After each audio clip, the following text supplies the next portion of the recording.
Enzo Recto, kalaban ang katiwalian at kasinungalingan, kakampi sa katotohanan at kabutihan. Nagbabala si Senador Ping Lacson na sa maagang pagbasura ng Malacanang sa napapaulat na issue ng umano'y budget insertions ng ilang opisyal ng gabinete. Ito ay matapos ihayag ni Palace Press Officer Undersecretary Claire Castro na ang mga aligasyon sa ilang cabinet secretaries ay hearsay at no probative value. O mga kabunyog, mga kababayan, sabi ni Senador Ping Lacson, kinakailangan na imbestigahan yung mga insertions ng mga officials ng gabinete. Paliwanag ni Lacson, maaaring kahulugan ng salitang hearsay na pampalumay sa cover-up o pagtatakip. Sa halip na nawagan ng Blue Ribbon Chair ng mas malalimang investigasyon o interagency investigation sa mga aligasyon na nag-uugnay sa ilang cabinet members. Ito ay sa pamamagitan ng paggamit ng anumang probative value o ebidensya na nagpapatunay na natuklasan pangunahina sa mga Blue Ribbon Committee hearing.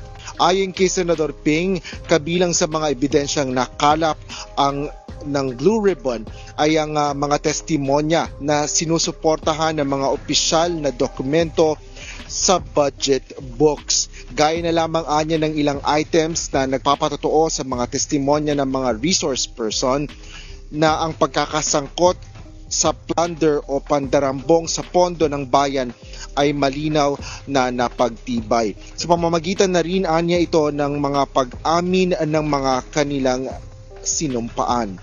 Binanggit din ng senador ang posibleng pagtukoy sa web of accounts na magtuturo sa paggalaw ng mga pondo sa tulong ng Anti-Money Laundering Council o AMLC. Iginit din ni Senador Ping Lacson na hindi kakayanin ng gobyerno na baliwalain ang galit ng publiko dahil sa tindi ng korupsyon sa likod ng mga aniyay guni-guning infrastructure projects.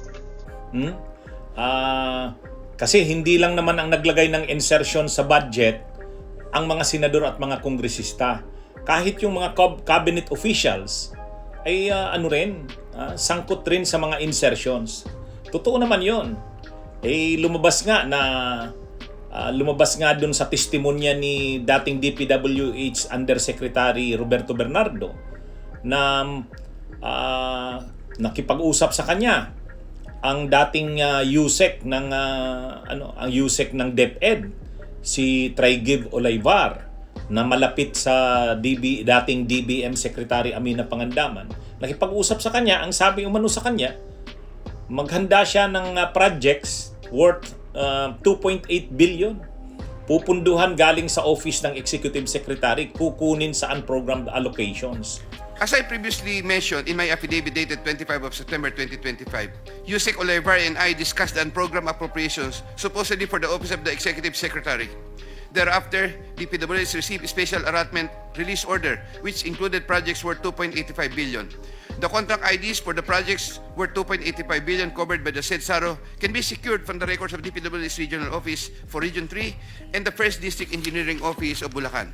Moreover, in the unprogrammed allocation for 2025, there could have been an additional 12 billion more or less funding, which I am verifying and confirming at the moment. Unprogrammed appropriations. At nagkatotoo naman, na-release daw kaagad ang pondo ayon kay kay Bernardo. At marami pa si dating Undersecretary Adrian Bersamin, grand-nephew ni dating Executive Secretary Lucas Bersamin, involved din. At diyan nga yung dahilan, kaya nga nasibak si Lucas Bersamin bilang Executive Secretary at si Amina Pangandaman bilang Budget Secretary. Pero hindi pwedeng basta na lang sila tinanggal. Hindi sapat yon. Kailangan silang imbestigahan. At tama yung sinasabi ni Senador Ping Lacson. hindi lang mga senador, hindi lang mga kongresista ang dapat imbestigahan, kahit mga cabinet officials. Kasi involved din sila sa mga insertions. Marami rin silang mga siningit. Kahit si dating DPWH Secretary Bunuan, marami ring insertions. Si dating DPWH Secretary Mark Villar, marami rin insertions. Kaya ano ito? At dito sa nilabas na Liveste, ni Congressman Liveste na Cabral Files, hindi lang ito mga kongresista, hindi rin lang mga senador. Mga ano rin ito, mga cabinet officials, executive officials. Kaya tama nga yung sinasabi na hindi naman dapat tingnan yon bilang chismis o hearsay. Ang sabi kasi ni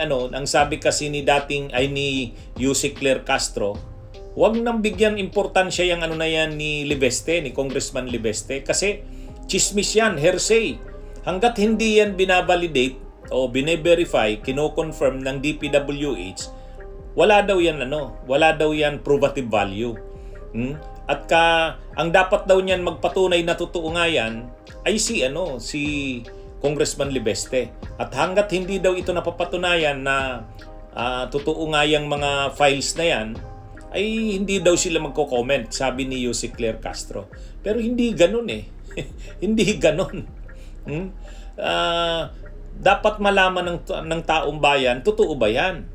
So dapat ang DPWH sa pamamagitan ni Secretary Vince Dizon dapat magsalita.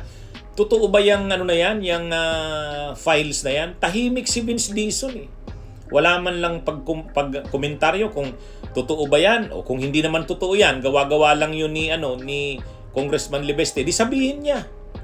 Sabihin niya. Pero yung parang baliwalain lang yan na parang chismis o hearsay, parang hindi maganda. Hindi maganda. Sa panahong ito na gustong malaman ng taong bayan ang katotohanan, dapat hindi lang basta tinitingnan yun bilang chismis. Kaya sabi nga ni Senador Ping Lacson, dapat din imbestigahan yung Cabral files na yan na linabas ni Leandro Liveste. Tama si Senador Ping Lacson. At lalo na yung mga officials ng gabinete, yung mga insertions nila dapat ding imbestigahan.